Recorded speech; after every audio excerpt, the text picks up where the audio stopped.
श्री स्वामी समर्थ. जय जय स्वामी समर्थ. श्री स्वामी समर्थ या नामस्मरणाने आजच्या दिवसाची सुरुवात करूया आणि स्वामी चरणी प्रार्थना करते की सगळ्यांचा आजचा दिवस शुभ जावो. चला तर मग व्हिडिओला सुरुवात करूया. आजच्या व्हिडिओमध्ये आपण बघणार आहोत की आपले मुलं जे की लहान असतात ते मोठ्यापर्यंत 10वीपर्यंत 15-16 वर्षापर्यंत खूप हट्टी होतात. काही काही मुलं ऐकत नाहीत. याचं कारण काय, कशामुळे मुले त्रास देतात हे देखील आपण आणि त्याच्यावर उपाय आपल्याला काय करता येईल हे आपण या व्हिडिओमध्ये बघूया. ज्यावेळेस आपल्या घरामध्ये तुमचे मुलं जर लहान असतील तर त्यांना संस्कारिक बनवण्यासाठी काही आध्यात्मिक गोष्टी शिकवणं सुद्धा गरजेचं आहे. त्यांना शालेय शिक्षणाबरोबर आध्यात्मिक गोष्टी देखील शिकवणं महत्त्वाचं आहे. प्रत्येक पालकांना वाटतं या म्हणजे स्पर्धेच्या युगामध्ये प्रत्येक पालकांची इच्छा असते की आपल्या मुलाचं कौतुक व्हावं, आपल्या मुलाने पुढे जावे, खूप छान मार्क्स मिळावे, हे देखील प्रत्येकाच्या मनात असते. पण आपण ते देखील उपाय करतो, मुलांना पाहिजे ते गोष्टी देखील देत असतो. पण मुले त्या गोष्टी मिळताच हट्टीपणा करतात, चिडचिड होतात, ऐकत नाहीत, मोठ्यांचं बोलणं मनावर घेत नाहीत. एखादी गोष्ट सांगितली तर लगे पटकन चिडतात. तर या मुलांवरती काय उपाय करायचा हे आपल्याला केंद्रातून सांगितलेलं आहे. तशा प्रकारे आपण करूया जेणेकरून आपल्या मुलाला चांगले संस्कार देता येतील. तर काय करायचं आहे की आपल्याला नवनाथ भक्तिसारातील 5वा अध्याय आपल्या मुलांकडून दररोज वाचून घ्यायचा आहे.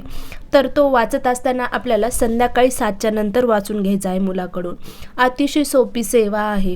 कारण ही सेवा जर तुम्ही तुमच्या मुलाकडून करून घेतली तर नक्कीच तुम्हाला त्याचा फरक जाणवेल. मुलं हट्टीपणा सोडतील, पालकांच्या मनातलं म्हणजे मनासारखं वागतील. कारण मुलांचं हेच वय असतं की त्यांचं मन भरकटलेलं असतं. मुलं हट्टी होतात कारण या वयामध्येच म्हणजे जसं ते 7वी-8वीच्या दरम्यान जात असतात म्हणजे वर्गामध्ये जात असतात त्यावेळेस ते त्यांच्या शरीरामध्ये हार्मोनल्स चेंजमुळे देखील सुद्धा मुलं थोडंसं बदलतात. पण पालकांनी त्याच्याकडे लक्ष देणं अत्यंत गरजेचं आहे या स्पर्धेच्या युगामध्ये. त्यासाठी आपल्याला मुलांमध्ये आध्यात्मिक दृष्ट्याने जर बघायचं म्हणलं तर आपल्याला असे काही उपाय करावे लागतील जेणेकरून आपल्या मुलाला योग्य तो मार्ग दिसेल.